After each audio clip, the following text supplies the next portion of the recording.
నమస్కారం. ఆగస్టు 12 శ్రావణ మంగళవారం సంకటహర చతుర్థి కలిసొచ్చింది.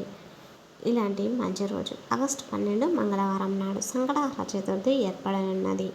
శ్రావణ మంగళవారం సంకటహర చతుర్థి రావడం చాలా విశేషం. ఎందుకంటే మంగళవారం సంకటహర చతుర్థి వస్తే దాన్ని అంగారక సంకటహర చతుర్థి అని అంటారు. ఇది చాలా శక్తివంతమైన సంకటహర చతుర్థి.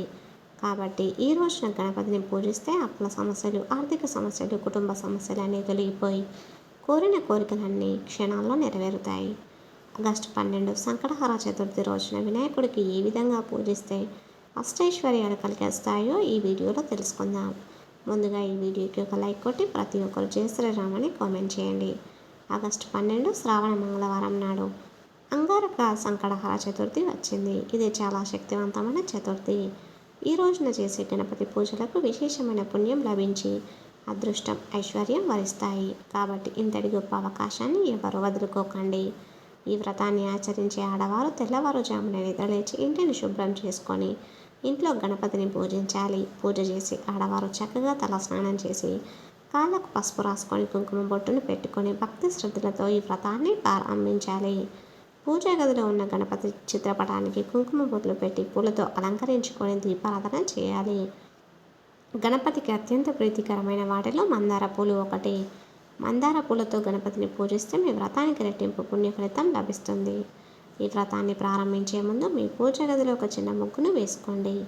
అలాగే అక్షంతలను ముందుగానే సిద్ధం చేసుకోండి. ఒక రాగి చెంబులో నీళ్లు పోసి మీ పూజా గది ఈశాన్యంలో పెట్టుకోండి.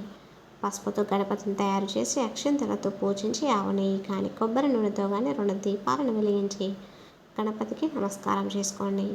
సంకటహర చతుర్థి పూజలో గణపతికి ముడుపు కట్టాలి. ఈ ముడుపుకు చాలా దైవశక్తి ఉంటుంది. కాబట్టి మీ పూజా గదిలో ఉన్న గణపతి చిత్రపటం ముందు ఒక ఎరుపు రంగు వస్త్రాన్ని పరిచి ఆ వస్త్రం పైన 3 గుప్పిళ్ళ బియ్యం పోసి 2 తమలపాకులు, 2 వక్కలు, 2 ఎండు ఖర్జూరాలు అలాగే దక్షిణ కూడా సమర్పించండి. మీ కోరికను మనసులో తలుచుకుంటూ ముడుపు కట్టండి.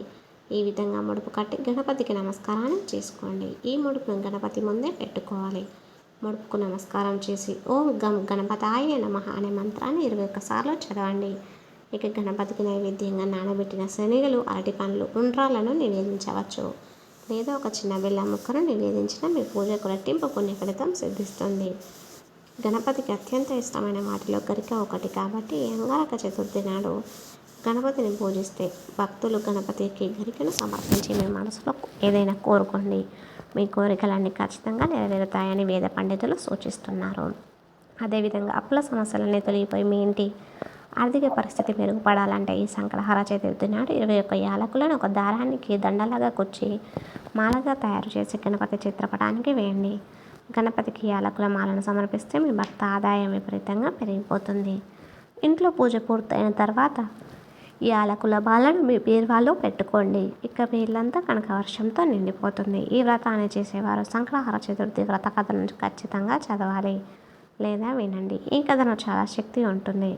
వ్రత కథను చదివిన తర్వాత చివరిగా గణపతికి హారతి ఇచ్చి గణపతికి నమస్కారం చేసుకొని 5 ప్రదక్షిణలు చేసి తలపైన అక్షంతలను వేసుకొని మీ వ్రతాన్ని ముగించాలి. ఈ విధంగా గణపతిని పూజించిన సాయంత్రం సూర్యుడు అస్తమించిన తర్వాత ఆడవాళ్ళు మరలా తల స్నానం చేసి పూజ గదిలో ఒక దీపాన్ని వెలిగించి పూజ గదిలో ఉన్న ముడుపుకు నమస్కారం చేసి ఆ ముడుపును ఇప్పదీసి ముడుపులో ఉన్న బియ్యంతో పరమాన్నం తయారు చేసి గణపతికి నైవేద్యంగా సమర్పించి ఈ నైవేద్యాన్ని మీ కుటుంబం అంతా ప్రసాదంగా స్వీకరించాలి. ఈ వ్రతాన్ని చేసే ఆడవారు తప్పనిసరిగా ఉపవాసం ఉండాలి. ఈ రోజున చేసే ఉపవాసాలకు మీ కుటుంబానికి చాలా మంచి జరుగుతుంది. మీ కుటుంబంపై గణపతి అనుగ్రహం ఖచ్చితంగా ఉంటుంది.